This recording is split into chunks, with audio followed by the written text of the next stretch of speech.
Hey guys, welcome back to the channel. So today's video we are going to be sharing a husband and wife Q&A, get to know us, little, the husband and wife tag. We thought this would be a really fun way because we're actually celebrating our anniversary today. So I asked you guys on Instagram for some questions and we were kind of going through them ahead of time. We haven't answered or discussed, but it was so funny because it's like the same 3 or 4 questions asked over and over again, and it's all coming from married couples, which makes it even funnier. I don't know how you want to do this. Do you want to like you answer, I answer? If you guys are new, we'll take turns. Yeah, I guess I could do that. If you guys are new, this is mostly my channel, so I am a motherhood lifestyle vlogger, so I will tend to talk more, so I always have to make sure that like he's talking because I just talk more in general. In case you can't tell, I'm not a mom. He's not a mom. The very first question is, how often is date night? What's that? Yeah, since kids. Before we used to go date night like all the time, once a week, like before we had kids. We now have a 3.5-year-old and now an almost 1-year-old, and we're lucky if we get out once a year for our anniversary. Yeah, I think we've gone less than, like, I can count how many times on my hand, probably less than that. Yeah, probably less than 5 times. Within the last 12 months. Yeah, which is sad. So with that being said, I definitely recommend doing date nights more often if you can, even if it's like at home date nights where the kids go to bed and you guys do something, which I feel like we're really good about doing. Yeah. Like we'll hang out downstairs or, you know, usually scroll on our phones next to each other. It's very romantic.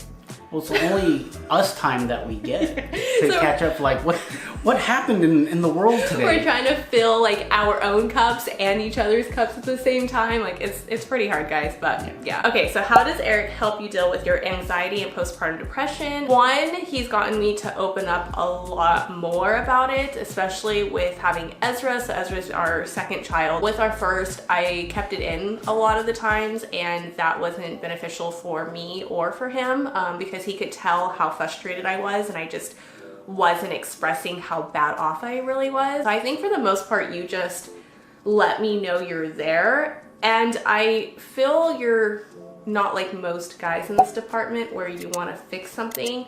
You allow me to talk to you without you trying to like fix my problems. Like you understand I'm just venting. Yeah, so I do fight that innate nature that men have, is that you tell us a problem, we're thinking like, okay, there's something that needs to be fixed. Yeah. I've learned that I can't do that all the time. We just like to talk as women. So yeah, and so I just try to listen as best as I can, and like she said, I just try to let her know that I'm here. I see her get frustrated, I'm like, hey, I can help out. What do you need me to do?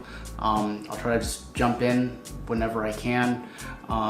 If there's a time that she is just pretty much like headed up to here, you know, I say, hey, I'll watch the kids, go off, do your thing, you know, mellow out, whatever you need to do. Surprise with little sweet gifts every once in a while. Just let her know that I love her and that I care. Yes, that's another thing too. It's just like, when it comes to postpartum depression and anxiety, for the most part, and I know for me, I try not to speak for everybody because it affects everybody differently, but for me personally, I just need to feel appreciated, and it's not like buy me expensive gifts. It's just like take the kids off my hands so I can like go pee by myself or go take a shower without a little one like staring at me the whole time. Like little things like that. I just, you know, just give me that little mommy break.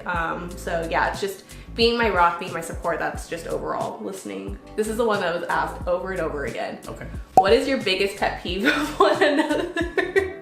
Now, before he answers, we have been quarantined together for the past 2 weeks, and I'm very scared about what he's going to say right now. Nothing's changed. Oh, that scares me even more. Okay.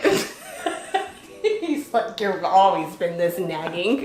Well, this is our 7th year being married. Yes. We've been together for 11 years now. Yes, yes. You know, yes. Yes, yes. The moments where you do shut down, that's probably the biggest pet peeve that I have. But I mean, that's part of her nature. Yes. You know, she's been that way from the get-go, and it took me a long time to try to not take it personally.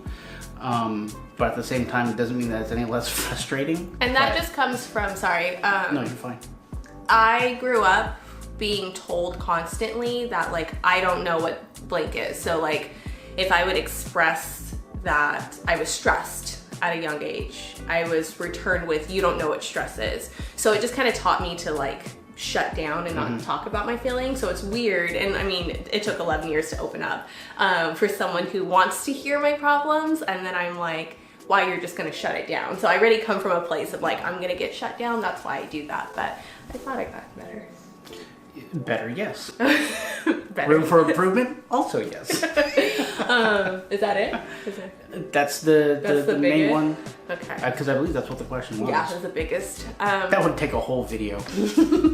All my little things that annoy you.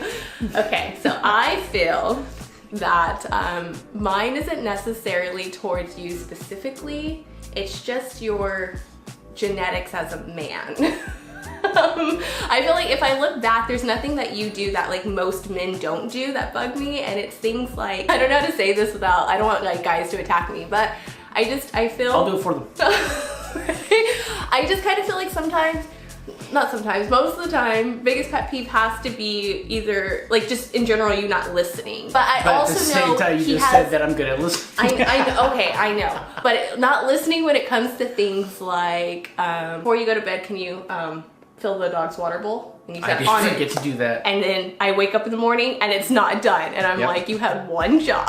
Like it's just little things like that. But Well, I it's just not that I didn't listen. Yeah. I knew that I had to do it. Okay, that's true. But he then it forgets just- easily. He forgets easily. But Yeah. I know you've expressed he does have ADD, and so that's something that like my personality just gets annoyed with, because there's times where I can be talking to him and look like he's staring at me, and I can tell he's drifting from the conversation, and I just stop talking to see if like, are you drifting? And he doesn't even realize I've stopped talking.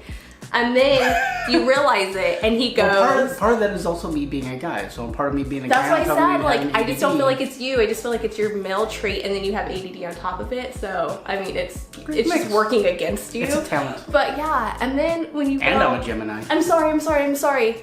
Can you repeat that? And so then I start to tell it again, and then you start drifting again, and I'm like, I'm done.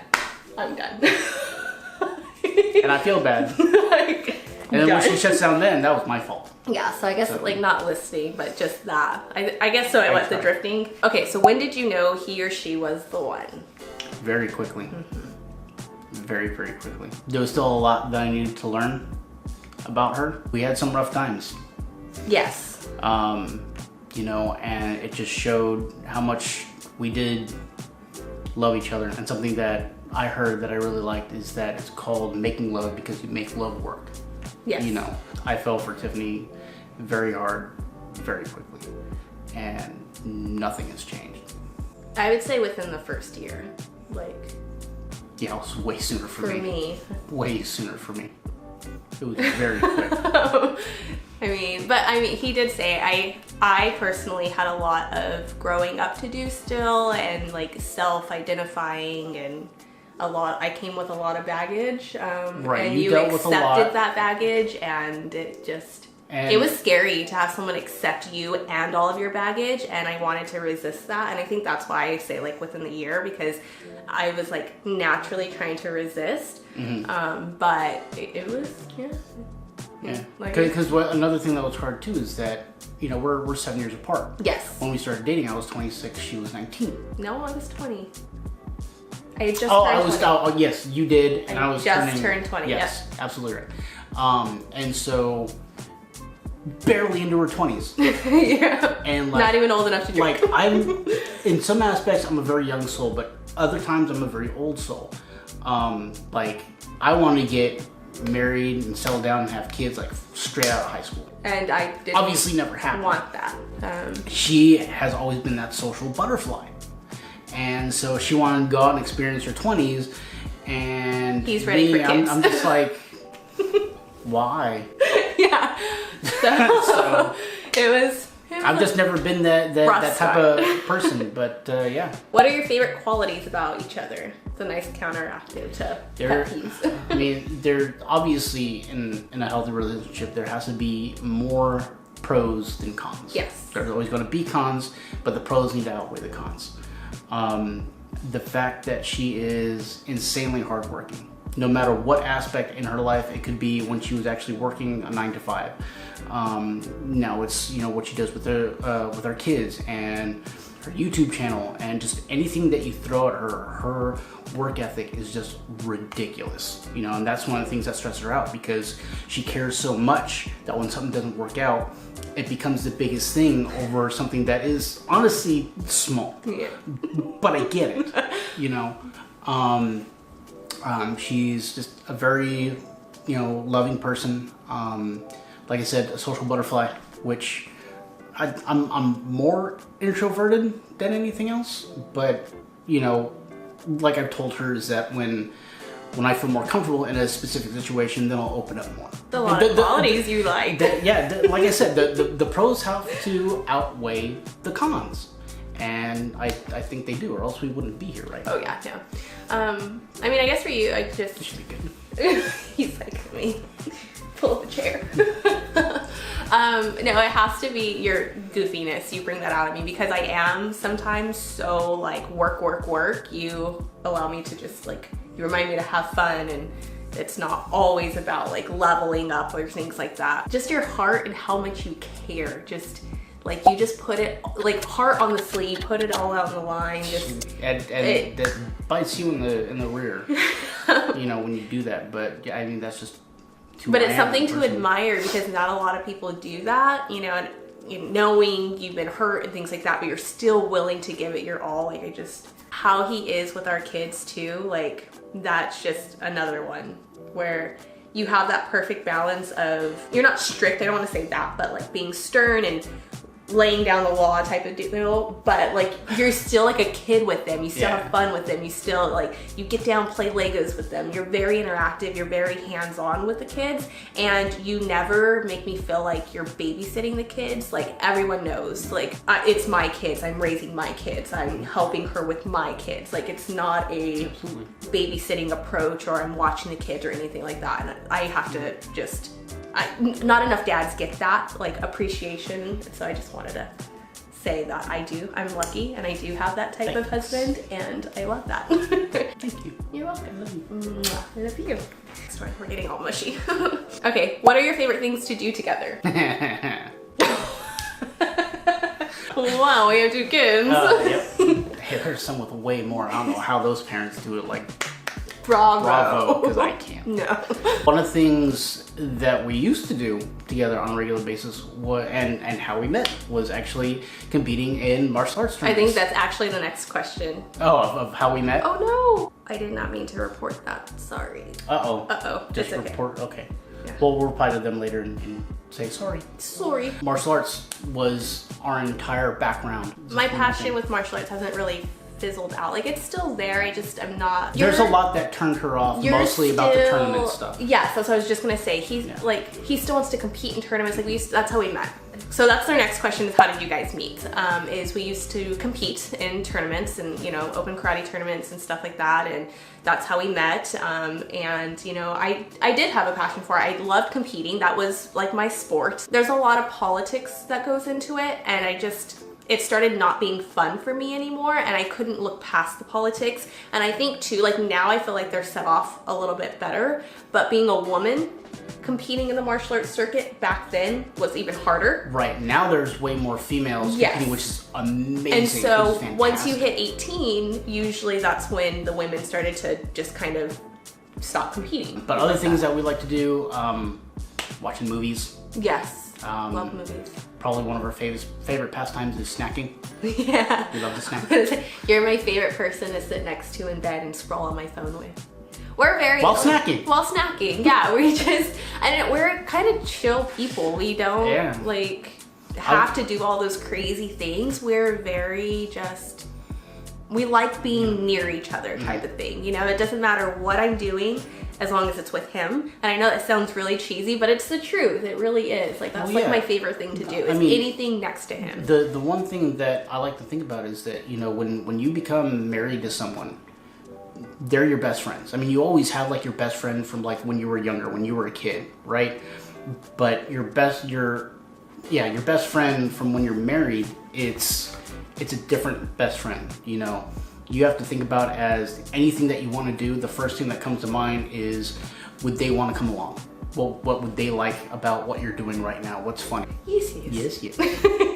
I If you guys don't know, that's that 70s show reference. We also like watching a lot of TV together. So how do you keep the spark going with 2 small children? It's hard. It is. You know, like I said, going back to talking about the parents that have like 10 kids, I don't know how they do it. But I think for us too, we realize that keeping the spark alive is more than just a sexual chemistry or anything like that. It's simple things like, he actually hates when I do this, but I find it very funny, and I think it, I like to like, you know, pinch his butt when he walks by, or like, I don't know, just little things like that, or, you know, I don't know, like. She recently did when I had a knife in my hand. I mean, he's never expecting the worst times. But yeah, it's just little things like that. And just to say I love you, like that's how I say it. I just like to say I love you. You know, take it a step further.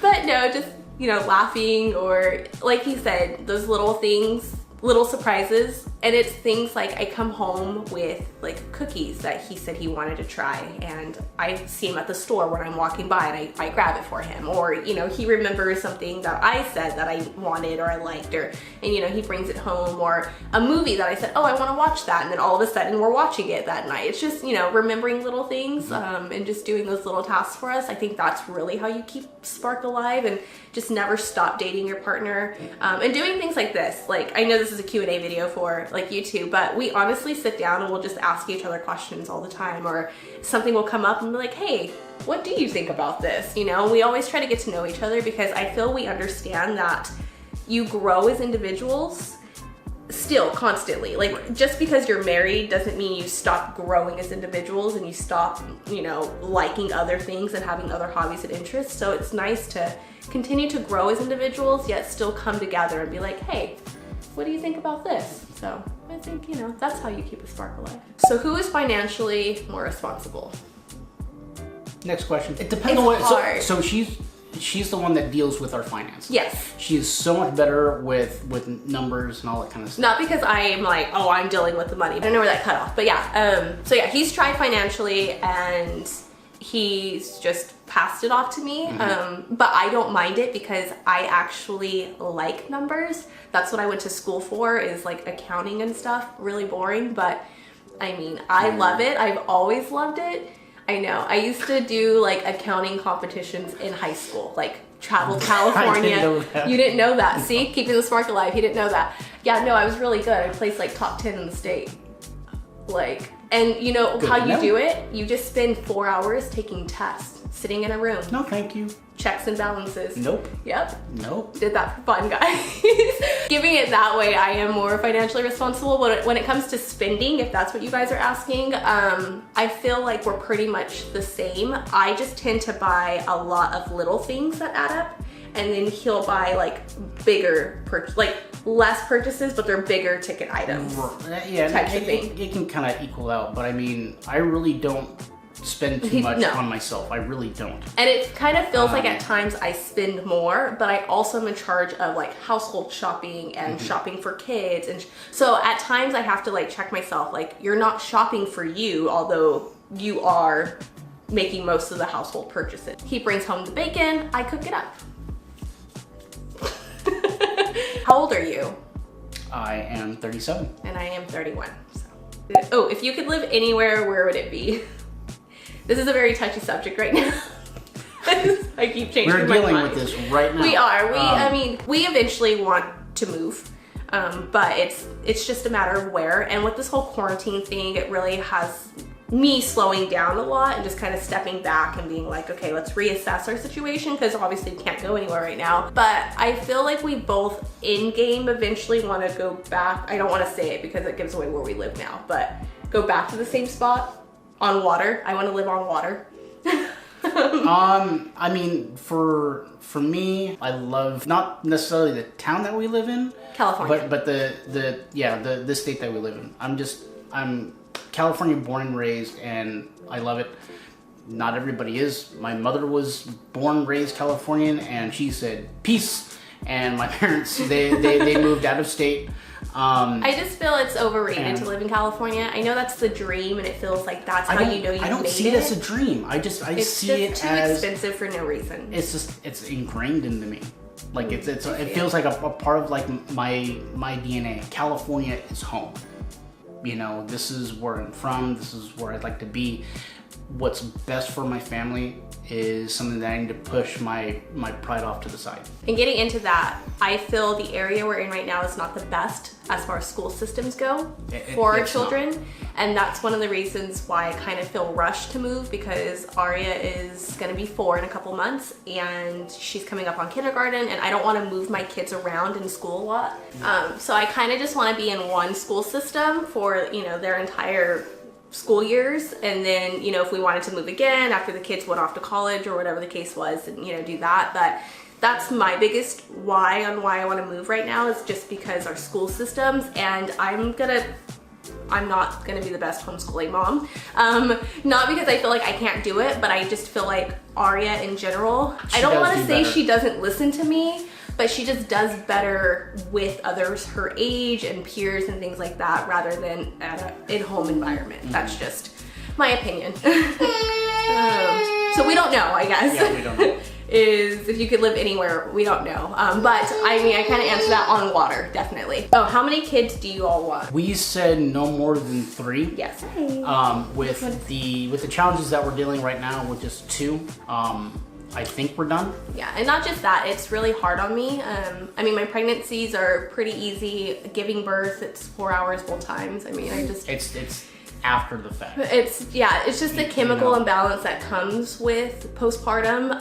That's hard for me to navigate, and I want to give the kids that I have the best mom possible, and I just don't feel bringing another child into this and possibly having a worse postpartum experience and postpartum depression is fair to the children I already have and any future child. So being me and, you know, the best for my family and the healthiest me, I think we're pretty good on 2. I think we're done, guys. Okay, same questions. Spark Alive, how did you meet? Something that annoys you about one another? That's where we just get to the same questions over and over again. It's nice to just reconnect with one another, and I highly, highly recommend, if you don't do this with your spouse, just sit down, glass of wine, coffee, water, whatever it is, and just get to know each other again. If you do have any other questions, feel free to leave them in the comments. And we'll answer. We will always answer questions regardless of like making a video or anything like that. And it can be, honestly, I'd like to see more random questions. Like you guys have questions about like a relationship and all that kind of stuff. What about what our favorite food is?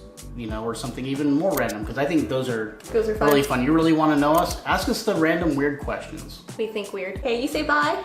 Say I'd like my parents back. Bye. Say bye. Can you wave yet? Bye. Can you wave? He said I just woke up. I'm not your Yeah, look puppet. at that face. You just woke up. Okay, bye, bubbers. Huh, buddy.